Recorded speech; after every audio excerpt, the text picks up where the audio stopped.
خدا باپ اور بیٹے اور روح القدس کے نام سے آمین۔ مسیح میں آپ سب کی سلامتی ہو۔ بہار کالونی کوٹ لکھپت لاہور سے میں اینڈرو اسحاق آپ کے حضور روزمرہ کی تلاوتیں لے کر حاضر ہوتا ہوں۔ تو میرے عزیزو، آئیے ہم بھرپور ایمان کے ساتھ آج کی تلاوتیں سنتے ہیں۔ جب میں فرعون اور مصریوں سے جلال پاؤں گا تو مصری جانیں گے کہ میں ہی خداوند ہوں۔ ہمارے لیے آج کی پہلی تلاوت خروج کی کتاب، اس کا 14واں باب 5ویں سے 18ویں آیت تک۔ جب مصر کے بادشاہ کو خبر پہنچی کہ لوگ بھاگ گئے تو اس کا دل اور اس کے درباریوں کا دل ان کے بارے میں بدلا، اور وہ بولے کہ ہم نے یہ کیا کیا کہ اسرائیل کو اپنی خدمت گزاری سے جانے دیا۔ سو اس نے اپنی گاڑی تیار کروائی اور اپنے لوگوں کو اپنے ساتھ لیا، اور اس نے چنی ہوئی 600 گاڑیاں لیں اور مصر کی باقی سب گاڑیاں بھی، اور ان پر فوج کے سردار بٹھائے، اور مصر کے بادشاہ فرعون کا دل خداوند نے سخت کیا، اور اس نے بنی اسرائیل کا پیچھا کیا، جبکہ بنی اسرائیل دستے قادر سے نکالے گئے تھے۔ اور جب مصری ان کے پیچھے گئے تو انہیں سمندر کے کنارے پر اترے ہوئے پایا، اور فرعون کی سب گاڑیاں اور اس کے گھوڑے اور اس کا لشکر فی ہیروت کے نزدیک بال صفون کے سامنے تھے۔ اور جس وقت فرعون نزدیک پہنچا، بنی اسرائیل نے اپنی آنکھیں اٹھائیں اور دیکھا کہ مصری ان کے پیچھے آ رہے ہیں، تو وہ بشدت ڈر گئے، اور بنی اسرائیل خداوند کے سامنے چلائے اور موسیٰ سے کہا، کیا مصر میں قبریں نہ ہونے کی وجہ سے تو ہمیں بیابان میں مرنے کے لیے نکال لایا؟ تو نے ہم سے یہ کیا کیا کہ ہمیں مصر سے نکالا؟ کیا یہ وہی بات نہیں جو ہم نے تجھ سے مصر میں کہی تھی کہ ہمیں مصریوں کی خدمت کرنے دے، کیونکہ ان کی خدمت کرنی ہمارے لیے بہتر تھی بنسبت اس کے کہ بیابان میں مریں۔ تب موسیٰ نے لوگوں سے کہا، خوف نہ کھاؤ، کھڑے رہو اور خداوند کی نجات دیکھو جو آج کے دن تمہیں ملے گی، کیونکہ جیسا آج تم مصریوں کو دیکھتے ہو تم انہیں پھر ابد تک ہرگز نہ دیکھو گے۔ خداوند تمہارے لیے لڑائی لڑے گا اور تم خاموش رہو گے۔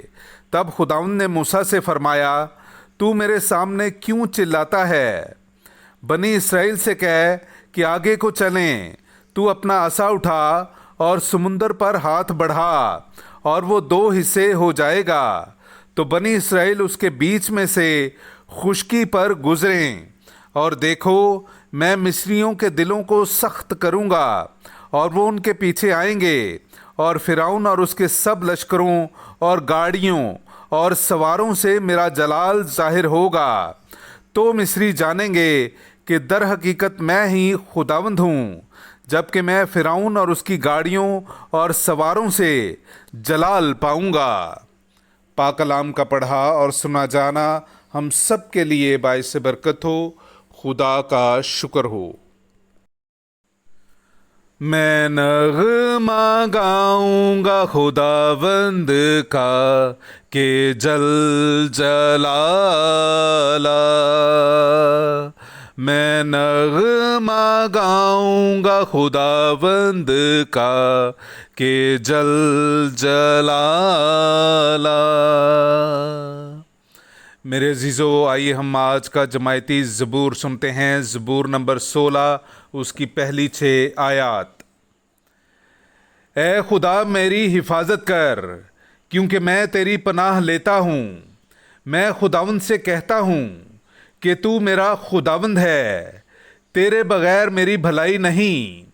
اس نے ان مقدسوں کے لیے جو اس کی سرزمین میں ہیں مجھ میں کس قدر عجیب میلان پیدا کیا ہے۔ جو غیر معبودوں کے پیچھے دوڑتے ہیں وہ اپنے لیے دکھ بڑھاتے ہیں۔ میں ان کے تپاونوں کا خون نہ تپاؤں گا، اور میں اپنے ہونٹوں سے ان کے نام نہ لوں گا۔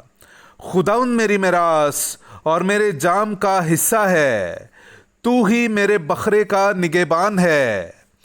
دل پذیر مقاموں میں میرے لیے جریبیں ڈالی گئی ہیں، اور میری میراث مجھے نہایت پسند ہے۔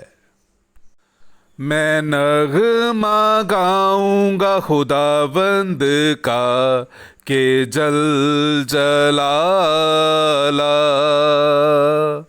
میں نغمہ گاؤں گا خداوند کا کہ جل جلالہ۔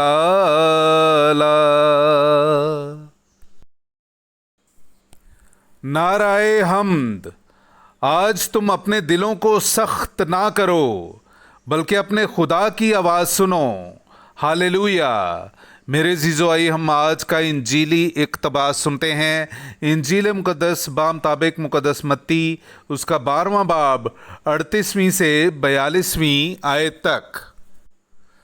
تب فقیہوں اور فریسیوں میں سے بعض اس سے مخاطب ہو کر کہنے لگے کہ اے استاد، ہم تجھ سے ایک نشان دیکھنا چاہتے ہیں۔ اس نے ان سے جواب میں کہا کہ یہ بری اور حرام کار پشت نشان طلب کرتی ہے، اور یونس نبی کے نشان کے سوا کوئی اور نشان اسے نہ دیا جائے گا، کیونکہ جیسے یونس 3 رات دن مچھلی کے پیٹ میں رہا، ویسے ہی ابن انسان 3 رات دن تہہ زمین میں رہے گا۔ نینوا کے لوگ عدالت کے دن اس پشت کے ساتھ کھڑے ہو کر اسے مجرم ٹھہرائیں گے، کیونکہ انہوں نے یونس کی منادی پر توبہ کر لی، اور دیکھو یہاں وہ ہے جو یونس سے بڑھ کر ہے۔ جنوب کی ملکہ عدالت کے دن اس پشت کے ساتھ کھڑی ہو کر اسے مجرم ٹھہرائے گی، کیونکہ وہ زمین کے کنارے سے سلیمان کی حکمت سننے کو آئی، اور دیکھو یہاں سلیمان سے بڑھ کر ہے۔ پاک کلام کا پڑھا اور سنا جانا ہم سب کے لیے باعث برکت ہو۔ خدا کا شکر ہو۔